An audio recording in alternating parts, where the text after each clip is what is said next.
Hi, I'm Louisa Wilcox. Welcome to my podcast, ADHD and Money.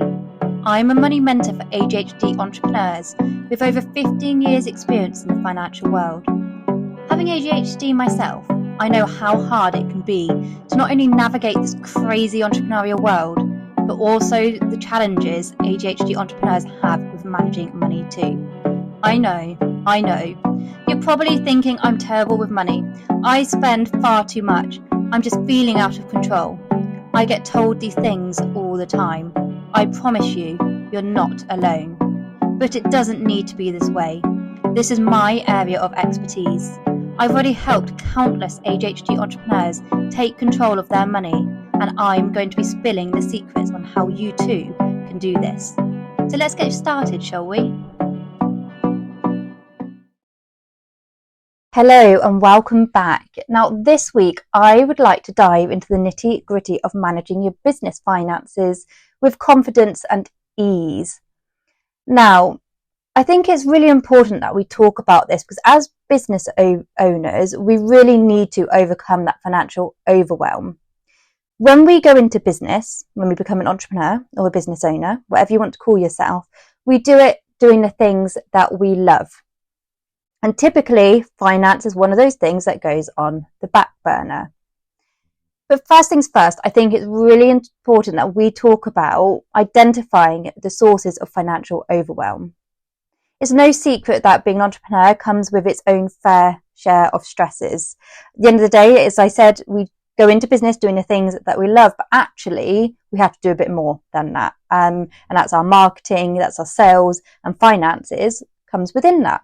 But we're not taught these things at school. We're not taught financial literacy at school. And then suddenly we go into the business world and we need to manage our money.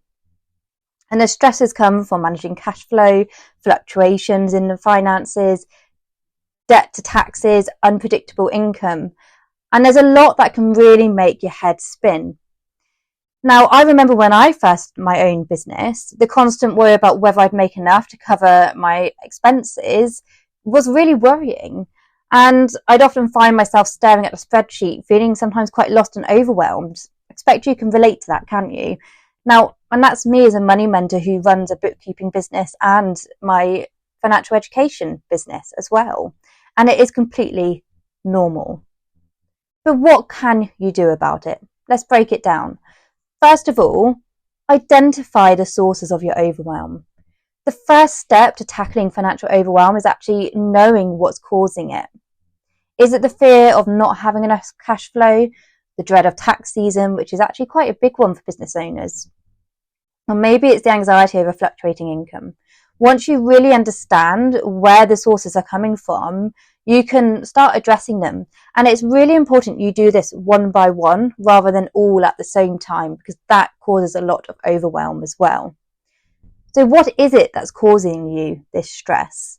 Is it potentially the knowledge around these subjects? What can you do to increase your financial literacy? Now, I share on my socials, on this podcast, and everywhere else, I share, especially on my email list, I share a lot of knowledge around your finances and what you can do to help overcome that overwhelm.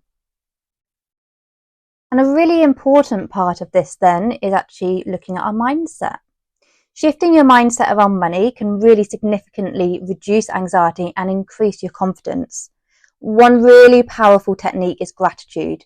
Each day, take a moment to acknowledge the financial wins that you have, and that doesn't matter how small it is or, how big as well.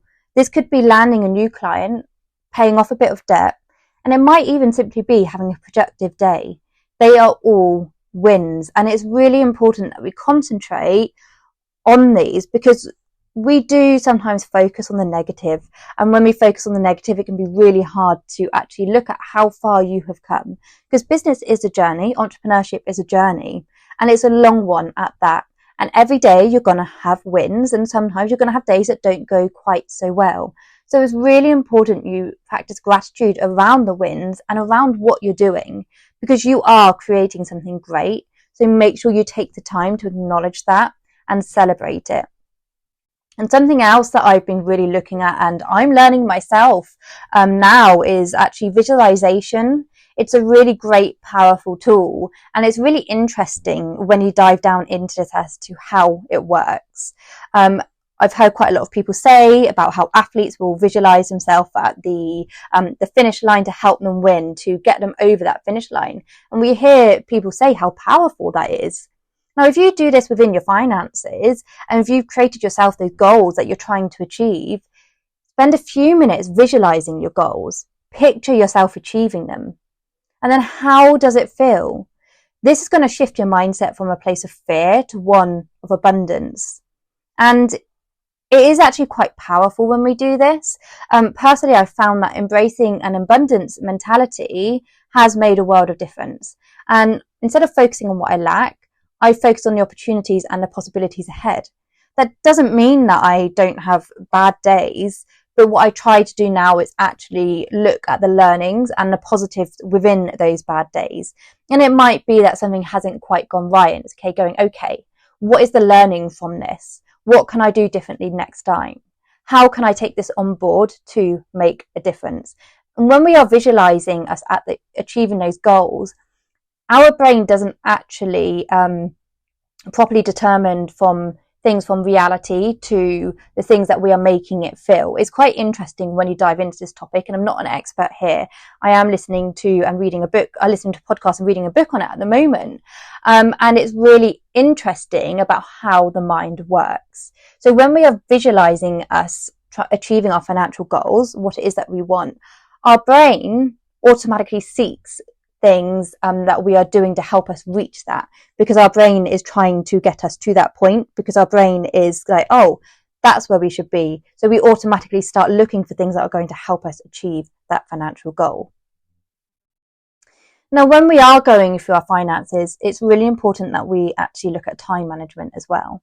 If you're actually streamlining your financial tasks, it can help prevent you from being overwhelmed. One effective method that I use and I get my clients to do is time blocking. And this is where you dedicate specific times in your schedule to handle these financial tasks. For instance, you might set aside a Monday morning to review your budget, and maybe a Friday afternoon for invoicing your clients. Doing this structure will help you stay on top of your money without feeling swamped. And something else you can do is outsourcing. If you're really feeling overwhelmed or you just don't have the time, consider outsourcing. It may be that you need a bookkeeper or an accountant, and delegating is going to help you free up your time and reduce stress. You might want to use a VA to help you send some emails, some invoices, to take that away from you, or for them to go through your email list to have a look at where you need to catch up. And doing this is going to take those tasks away from you to free up your time and then reduce the overwhelm. And if you're happy to do that, then do that to make it easier for you. Because at the end of the day, your time is better spent on working on your business and in your business, building it forwards. And outsourcing is a great way of doing that. And then you want to make sure you are actually creating a real clear financial plan. It's absolutely crucial. You need to start by developing a conscious spending plan that aligns with your business goals and values. Yes, just as I talk about for your personal finances, you also need to do it for your business. Where do you want your business to go? You need to have some kind of plan for your business or a goal. And it may be that for this year, you want to do a retreat at the end of the year. Great, that's a goal. How much do you need for that? So then you can look at breaking down your income and your expenses so you can reach that goal. And then when you're tracking your progress regularly, it's going to help you stay on course. When you create a detailed financial plan, it does feel like a weight is being lifted off your shoulders, because it's giving you a roadmap to managing your finances so it's less daunting, and so you know where you're actually going and what you're trying to achieve. A financial plan is the roadmap to helping you build your business up. It's going to show you where you're spending money. It's going to help you be conscious about where your business money is going. Because we do get shiny syndrome, and there's a lot of things out there. And actually in my membership, something someone asked me recently was about events. How do you decide which events to go to? Because there are so many events on in this business world. And I said to her, I said, my rule is that I have a look at the events, and whereas a couple of years ago I used to go to quite a few, but now I'm very quite specific about my events. They have a plan for when I go to them. I want to know who's going. I'm trying to build up my network. So if I know tons and tons of people who are going and I've seen them already, it may be that I avoid that event and I look at something else with a new network of people that I don't know. So I can build up my network around me, so I can get my name out, I can build my business and my brand up. There needs to be a plan around this. So this year, I'm only really going to 3 big events. Of course, I'm going to other little ones as well, but the big ones, I'm only really going to 3. I'm only really traveling quite far 3 times this year. So for me, it's helping create a plan. And when you do this, that aligns with you and your business and your home life too, it's going to really help you put things in action. And then if you're really struggling, seek support. Don't underestimate the power of seeking support. Connecting with people around you, listening to the content that I put out, speaking to mentors or other financial advisors is going to really help you gain insights and perspectives around money and what you're doing. It's going to help you navigate those complex financial decisions and offer encouragement when you're feeling overwhelmed. And we do get tough financial times on our journey. So when we surround ourselves with people who are supporting us and cheering us on, it helps you get through those times, because we all have those times. Sometimes it's sales aren't coming in. It might be that a big expense has suddenly come up. So surround yourself with people who are going to cheer you on, who are going to support you, so that you keep on going and you're not going to get overwhelmed and you can overcome that challenge. And then obviously with this comes managing uncertainty. It's a real key aspect because we do get economic downturns and sometimes industry disruptions, and that can be really scary. But if we focus on what we can control, it makes a huge difference. So you need to stay adaptable and be open to change. And a huge part of this is actually diversifying your income streams.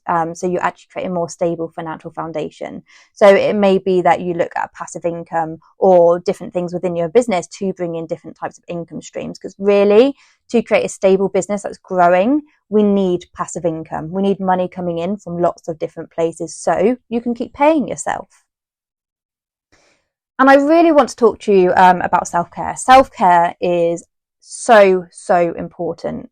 You need to maintain your mental and emotional well-being. It's absolutely crucial when we're running our business and when we're managing our financial responsibilities. You need to be incorporating self-care practices into your routine.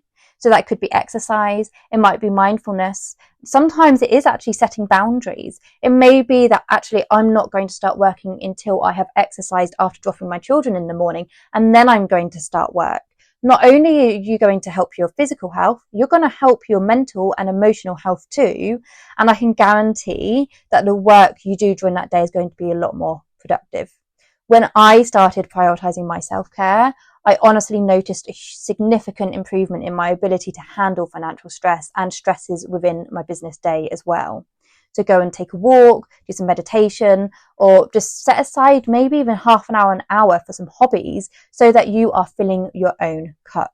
It is really important that we do this within this journey, because it's so easy just to go throughout our days and just be stuck at the laptop or stuck working and forgetting about ourselves. So make sure you're looking after yourself. Prioritize your self-care.